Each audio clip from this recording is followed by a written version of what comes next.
Hi, everyone. I'm Gretchen Ritter, the Executive Dean and Vice Provost of the College of Arts and Sciences. And I want to thank you for joining us for the second half of our Honoring Excellence series. So we're here today to recognize outstanding alumni whose accomplishments and service are tangible evidence of the distinction of our arts and sciences community.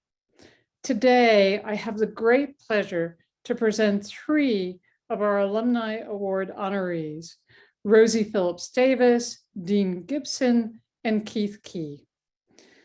First, I'd like to welcome Rosie Phillips Davis, recipient of our Distinguished Alumni Achievement Award.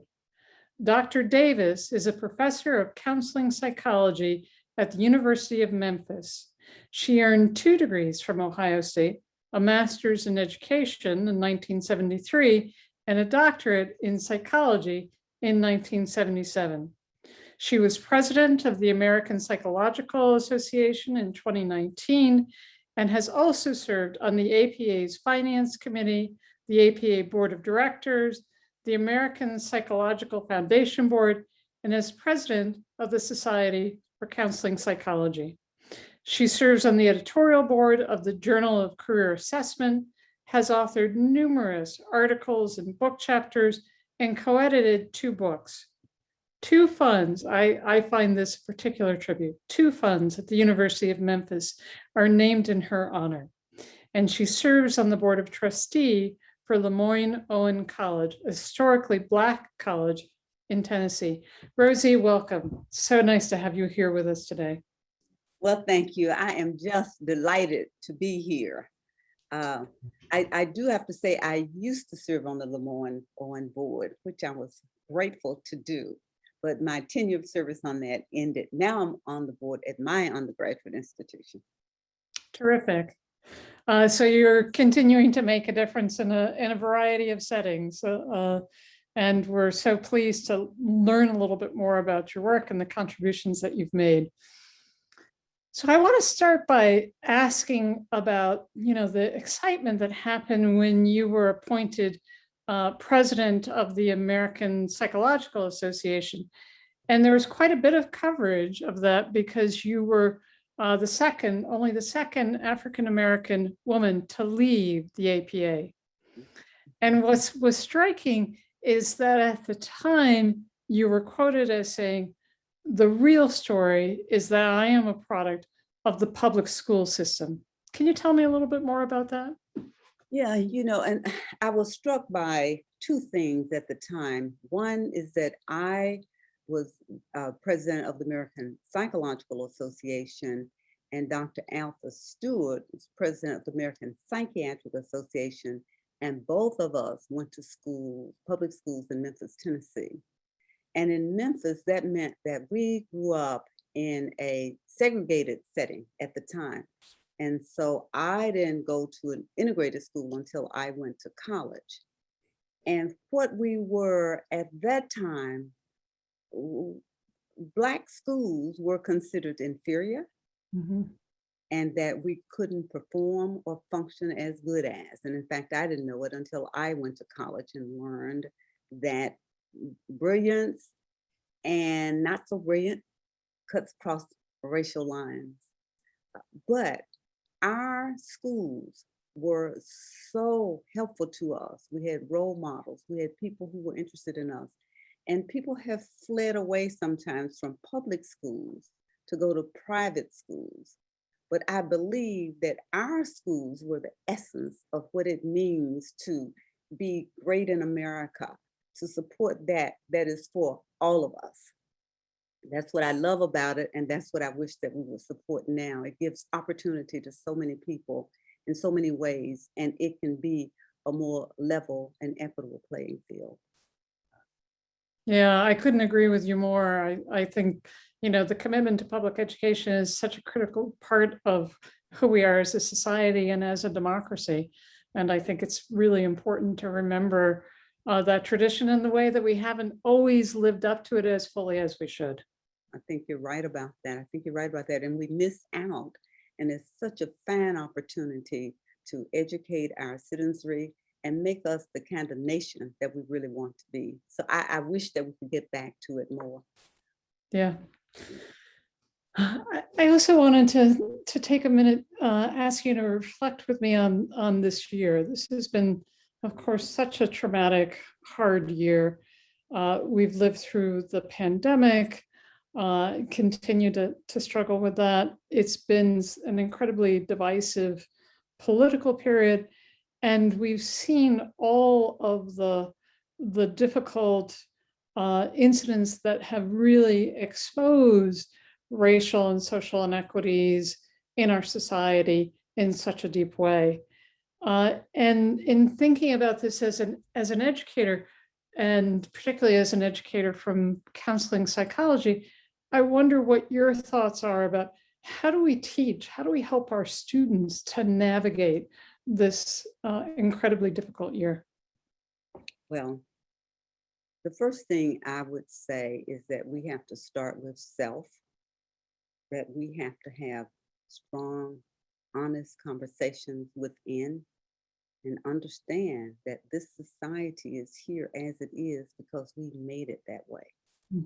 We have to own our own contributions to that, whether it was in the creation of the systemic racism that we endure, or whether it was in the not paying attention to things like a pandemic.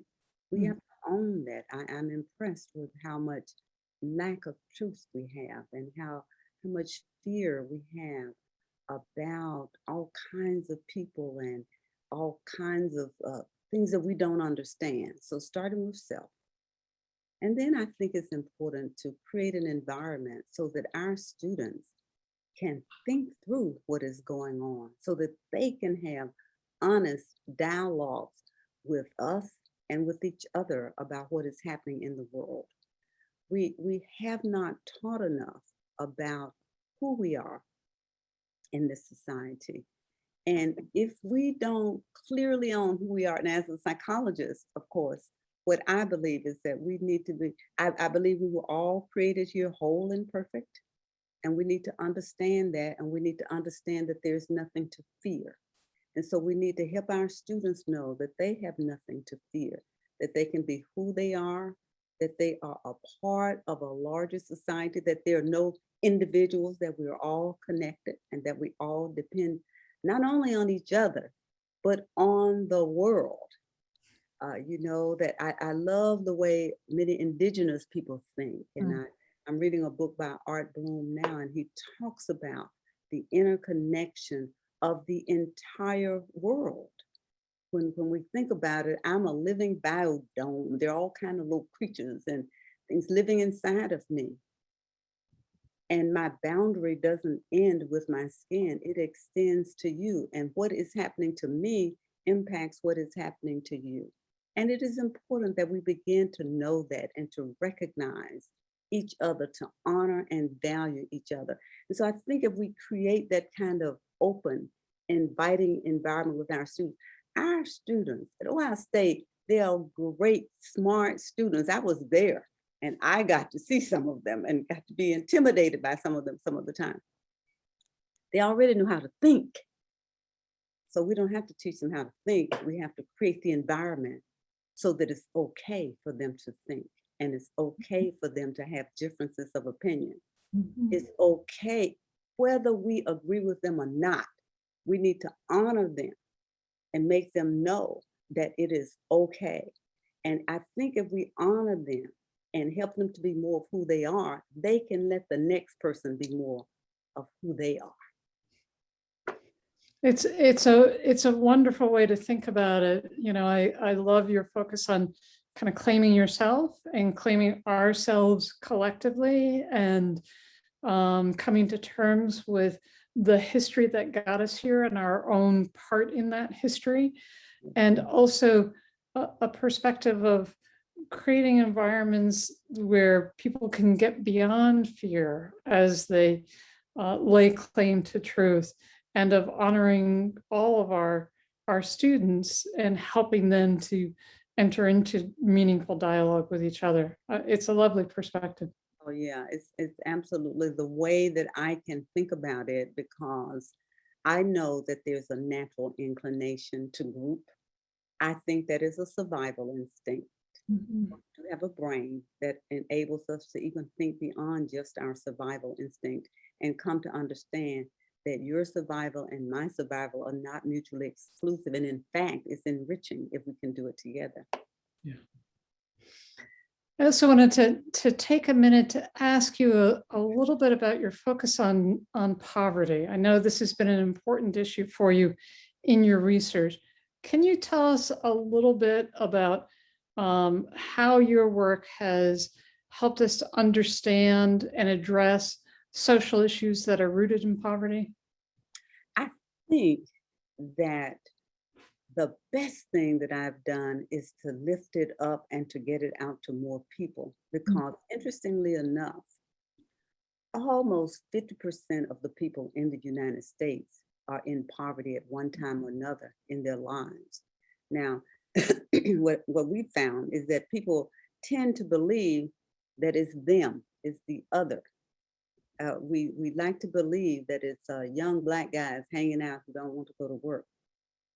But actually, the largest number of people, of course, in the United States who are poor are white.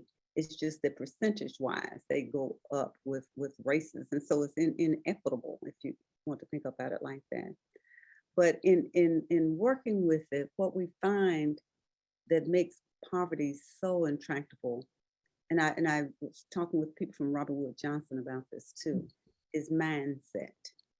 It Mhm. is that we have a blame the victim mindset. We have a mindset that believes that something about people don't want to work. And that's the most challenging thing that we've got to do, is change the mindset. So part of what I'm doing is I am doing for the first time in our department a course on poverty this coming fall. So I'm in the midst of gathering all, I have a stack of books is that I'm reading now, getting ready to figure out which ones my doc students will get to read. And so I'm doing that. And in addition to that, I have a multicultural lab. And I decided to change it and make it multicultural and poverty, because I want us to be more intentional about looking at poverty, because when it's focused on multicultural, I've just started this lab and we're doing some good work. The students love all kinds of things, but I want to focus in more, because it's still hard to really figure out what is that thing that actually will help us to help people to change their mindset. We have some actions about how to get policy changed and how to get some practice, and we know how to teach people how to advocate.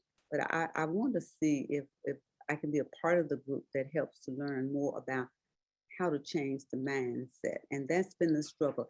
When you think about Robert Wood Johnson, it's more focused on health inequity. And they're focused on health inequity. The woman that I'm going to talk further to is more with children. Yeah. But what it turns out is that with health inequities, it gets to be back to poverty, Right. back to poverty. Even my own stepdaughter died at 32 because she was a poor Black woman. Yeah. Black woman. So the health inequities get right back to poverty, and poverty cuts across all racial lines, everybody. There is more poverty now in suburban areas, more in rural areas than there is in urban areas, but that is not what we believe. So we've got to change that. So I'm partnering with a woman who's in a rural area and I'm in an urban area, and we hope we are going to get something good going that will actually make a difference, because we focus on it all the time. It's just intractable, and we've got to change it. Yeah. Yeah. Such an important and relevant issue. And again, this year and the pandemic has really revealed how many folks in our community are struggling with this in terms of food banks and unemployment and some of the health impacts that are, as you say, all wound up in poverty and other kinds of inequities. So thank you for moving that issue forward. I'll just say one more thing about that Yeah. too, because with the pandemic we saw, but what our research indicates is that I think it's something like, I know it's over 50%, it may be 87% of people can't handle a $400 emergency. That's how close it is. It's extraordinary. It is extraordinary. We don't realize it, but Right. that's why things like looking to see what safety net programs we have and have in place to keep people from being there. Because when people are not poor, the rest of us are richer. So I mean, Right. it's a very Yeah. serious thing if people want to look at it that way. Yeah. No, it's a lovely way to frame it. Mhm. Thank you. I would love to keep talking with you, but I'm going to switch to one of our honorees, and then we'll look forward to having you join back in with us a little later in the program. So thank you, Rosie. Thank you. All right, and now I'd love to ask Keith Key to join me. Keith is also a recipient of our Distinguished Alumni Achievement Award. Keith received his Bachelor in Economics in 1989 and is a former Buckeye football player. When his athletic career at Ohio State was cut short, he then channeled his leadership into student activities and served as president of several student organizations here. After Ohio State, Keith began his career in banking and finance before building a successful real estate development company, Keith B. Key Enterprises. He is committed to shaping future entrepreneurs through his philanthropic efforts at Ohio State, including his support for the Office of Student Life and the Keith B. Key Center for Student Leadership and Service. Keith is a founder of the Keith B. Key Social Entrepreneurship Program, serves as a board member of the Alumni Advisory Committee and the Ohio State University Foundation. Keith, it's great to have you here. Hi, Gretchen. How are you? I'm good. So let's begin by talking about this amazing company you've built, Keith B. Key Enterprises. It's headquartered, of course, here in Columbus, and it is one of the largest African-American owned real estate development firms in the nation, and has been involved in real estate projects totaling more than $1 billion throughout the US. You've been cited saying that your student experiences in entrepreneurship were important factors to shaping your future. Tell us a little bit about that and your commitment to helping to grow entrepreneurship today. Sure.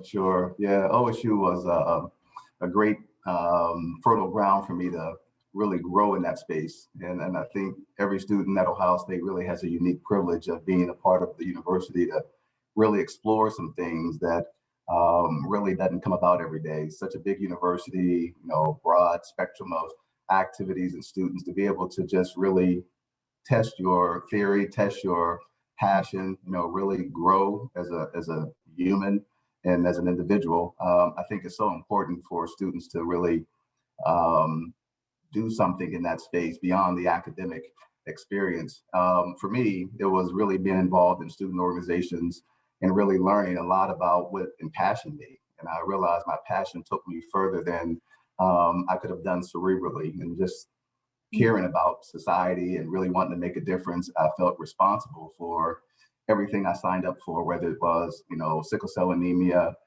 events or events to, change the conditions on campus, whatever the issues were at the time was something that I understood that it really, it costs you something, to really commit yourself to those spaces. So we talk about your time, your talent, your treasure, but always bring up the fourth T, touch. You have to be there, you have to show up. And I think people miss the touch part. They miss the human connection. They miss the importance of being there and being available to be able to involve yourself and connect with people. And so at Ohio State, I had a chance to do that in so many ways. And I was so fortunate to find a space for people to embrace, my commitment to leadership and that old adage, if you're leading and no one's following, you're just going for a walk. So they followed me, and I realized, wow, people are really following me because they believe that, this guy is sincere about the things that, we all care about. And I was willing to put my leadership on the table every day and try to make a difference. So that evolved and became entrepreneurship later on in life, because I realized entrepreneurship is fairly similar. And so one of my great sort of philosophies is that every every leader is not an entrepreneur, but every entrepreneur is a leader. And I think that really helped me grow as an entrepreneur and find ways of building the business and finding a team that would be committed to those practices of the business. So it was a great transformation for me. And of course, in the middle was banking. And so I learned a lot about finance and a lot about how communities work and how financing really changes, the economic conditions of people's lives, and just a great experience overall. Terrific. One of the things I've been struck by when we had lunch back in the before time, when that was an easier thing to do, and you told me a little bit about your work and the projects you've been involved with. And I was so taken by the fact that in addition to your enormous business success, you really thought about and cared about real estate projects that had a social impact. And you talked about making sure that there were things like childcare facilities. Why has that been so important to you? I think it's really about creating a healthy environment for everyone. I mean, one of the things that I committed to when I first got involved in real estate development, that I wouldn't create something or build something that my mother couldn't live in. Yeah. But I wanted to be someplace that had dignity to it, had respect. And growing up in public housing all my life, really wanting to go back and make a difference in these communities, I realized it's more than brick and mortar. The brick and mortar is a part of it, but it's bigger than that. It's really, how do you go beyond the bricks and sticks? How do you change lives? How do you impact the lives of others? And they need support systems. And oftentimes what these developments really don't do is really think about how the human being who lived there really needs more resources. And so I used our resources as a company to try to bring resources to the community. So when we would do, $100 million development, we made a commitment to hire minority and women-owned businesses. We made a commitment to find people for employment who lived in the neighborhood, who really wanted to work and wanted to learn a certain skill sets. We provided training programs and got people involved. We won a national award for that. After Hurricane Katrina, we hired 169 people from the neighborhood to actually be a part of building that new community back after the hurricane. And those things are really important. And once it's built, we have a supportive service team that really designs programs that work with families year round, whether it be finding resources for childcare. And during this pandemic, I've just been so impressed about our staff. They've fed people, they provided access to mental health resources. They've helped resolve issues that were, food deserts in some cases. They've worked with major institutions and partnered with them to bring resources to our neighborhood that wouldn't be there otherwise. So we have an incredible team that's committed to really make sure they really think about the lives of the people who live in our communities and how do we serve them. It's really all about being a good servant. I'm struck hearing you reflect on that. You're a part of two of our most important volunteer boards, the Alumni Board and the Foundation Board. And other members of those boards are, like you, incredibly successful people, build businesses and so forth. But you're probably one of only a very few who can bring the perspective of having grown up in public housing, understanding the importance of having housing that, provides dignity and support. Are there particular things, particular issues, particular perspectives that you're kind of passionate about bringing to some of those larger volunteer settings for the university? Oh, sure. And I must say, being on the foundation board has been a game changer for me, because you have all of these highly successful people who have a very philanthropic heart, really passionate about things that they invest their resources into, and to be able to actually exchange, those sort of passions with each other and find a way that we can even work together on some collaborations. But I'm always interested to find where they are trying to really impact society, because oftentimes there's a part of those experiences that they may have had that may just be on one's one sort of spectrum and not really thoughtful of maybe a spectrum that maybe I can at least provide. And being at the table really gives me a chance to articulate some experiences that they could consider as part of their donor plan and part of their impact in society. So I really take it as a responsibility and an honor to really bring up some of those issues in our board meetings, whether it be, conditions that people live in on campus, that they may, have access to education through scholarships, but they may not eat well, right? They're still living, they're still poor kids, and they still need to find other resources beyond just tuition. Tuition is just a part of their existence, but there's other aspects, transportation, childcare in some cases. When I was in college and helping, playing football, I would send money home to my mother. She wouldn't send money to me. I'm sending my stipend home to her because you wanted to make her life better, and your life is kind of secondary in that regard because you're at least, living and have a roof and board over your head. But those things became a perspective that I can give now much more freely because I think people, have this audience of relationships with me that I wouldn't have had otherwise. So I've really enjoyed being at the table just to be able to give a perspective that people may not have thought of. Because again, the perception is that everything's okay when you get to Ohio State, and everything's okay if you're playing football, and everything's okay, and it seems okay from the outside. But when you really dig deeper and you realize that some of these students are struggling with issues that you would just even wonder how they're even able to play football or go to college or go to class. It's unbelievable. So I'm always impressed when I meet students about just the resilience that they've been able to have and deal with these issues as if somehow or another they don't complain about it, and they really don't really put themselves out there in a way that makes them victims. But it's the consciousness that we have to have in society to know that we all probably need help, and being able to focus on really those issues and be available for them, knowing that it's a safe place to share some of these issues, and then we should be able to hopefully help them be successful, because when they're successful as society, we're successful. Exactly right. And I think you're so right. I think many folks do not understand or appreciate that for many of our students, getting to college is just the first step, that there are so many other parts of having the conditions and the support, and often things going on back at home that they're called upon to try to help with, and even many circumstances in which we have students who are hungry. Yes. So I am certainly grateful to you for opening up those conversations and bringing them forward for all of us. No, it's been great. And I think the KBK Center has been kind of an extension of that for me, because it speaks about service and leadership. And those are my two kind of favorite words.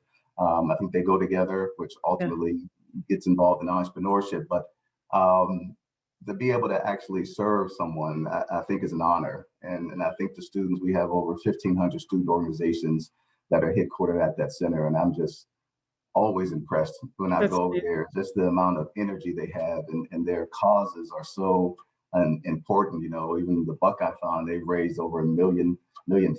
And I mean, these are students who are really passionate about those things that can make a difference in the lives of others, because really it's not about you at that point, it's about the people you serve. And I think we have a great culture in doing that, and really seeing students embrace the culture of service and really wanting to make a difference, not just here on campus, but in the world we live in. And when they leave, the beauty of that, when they leave Ohio State, that never goes away. I mean, that is in their DNA at that point. And so I think it's helped me as a businessman really never just do business alone. I'm never building buildings alone. We're always seeking ways to be a partner and helping.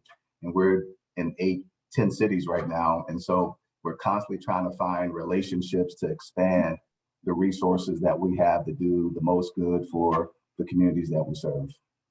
Well, we are enormously grateful for the contributions that you make here in so many ways. Thank you. And I feel like we've just scratched the surface, but I am, of course, behind already on our schedule. So I'm going to come back to you in a few minutes, Keith. Thank you. Great, thank you. And then next, I'm very pleased to welcome our Distinguished Service Award honoree, Dean Gibson.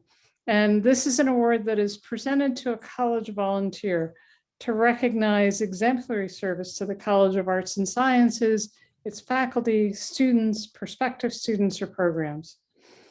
Dean is a 1974 sociology alum who gives back to the university and college in so many ways.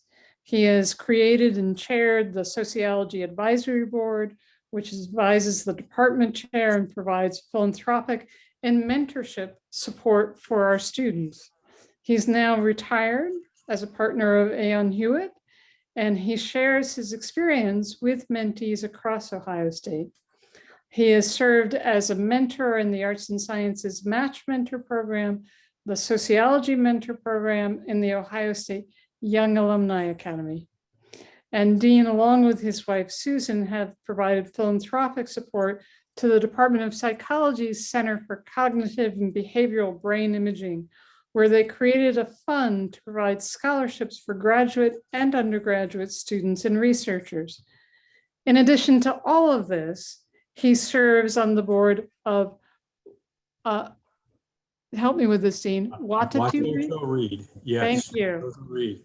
A nonprofit Right. a nonprofit that provides resources for the education of sub-Saharan African refugee children. Welcome, Dean. So nice to have you here with us today. Gretchen, thanks so much. And I'd say I feel truly honored and deeply humbled by all this, because I know there are thousands of folks that, like myself, are giving to the university every day and trying to make it better in every way and helping students and so forth. But it's they are in this moment with me. They truly are. And I want all of them to know that. And so is my wife, Susan, has been so encouraging, and my children and our family. They encourage my work with Ohio State. So I thank you very much for inviting me. Yeah, no, we're so happy to have a chance to recognize all the contributions that you've made. And of course, one of the things that you've done so much is you spend a lot of time mentoring our students. And I know you've talked about it as a reciprocal relationship. So I'd love to hear a few of your thoughts and reflections about what you've learned as a mentor over all these years. That's a great question, Gretchen. And I think, you think you're sharing with them, and it's like, oh my goodness gracious, I feel so blessed for what I'm getting back. But I'll tell you, I feel very blessed to have them share their lives with me at a critical stage of life. Those later teen years, the age, and with my early careers in the 20s, those are really turbulent years. Those are years that you're grappling with who I am and where I'm going and so forth. But I just feel so good about them wanting to open up and share all that with me, and me to give them my very best. I try very hard to make sure I'm up. I've been retired 6.5 years, and those modules that we have and so forth, they make sure I'm up to speed on the best practices in certain topic areas that a mentee might want to share with me. But most importantly is it's the caring. It's the them opening up, sharing what they're going through, their struggles, their challenges, kind of affirming the fact that, hey, we all have them. We've all been through them, sharing mistakes, the mistakes I've made, hopefully they don't make the same. And just the fact that, give them hope, confidence, and that sense of a great future ahead of them. And I can tell you, without exception, they're all highly motivated, accomplished. They have beginning to have a sense of purpose. And that's one of the things that I talk about with mentees, is that higher sense of purpose in your life, that when you do go through struggles, if you have a higher sense of purpose, it's easier to get through it and get to the other side where there's some joy. And I think with the pandemic, I've had mentees that have been really, had a difficult time being cooped up away from friends, which is a big part of the university experience, being with other friends and peers and so forth. And they're not getting that right now. And, but it's sharing with them that, hey, this is a new normal. You're going to get through it. You're going to do great. And I can tell you, not a one of my mentees, you know, they're going through struggles, but they've got bright futures because I think they're all motivated, they're goal oriented. What I think I talk to mentees about most is, you've been so successful. They say, well, how do you set goals? Thinking, well, you know, think about yourself. You came out of a high school with pretty high grades to get into Ohio State, and you've set goals to get to Ohio State. You've set goals to do well, you know, and do your homework, get it in on time. You know, there's a lot of basic skills, hard and soft skills that they're learning at Ohio State, that it's a matter of transferring those skills into the workplace, or transferring those skills if you're looking for a promotion. I mean, you have to be patient on that too. The early career folks sometimes will share about, but I think most importantly is that glimpse into their give them a glimpse of what their sense of purpose is. But if I can tell you, and I really love what Rosie and Keith have been talking about, and that is diversity, equity, and inclusion. It's something that's been a huge thing in my life. I grew up in Oberlin, Ohio. And I can tell you, I have been so blessed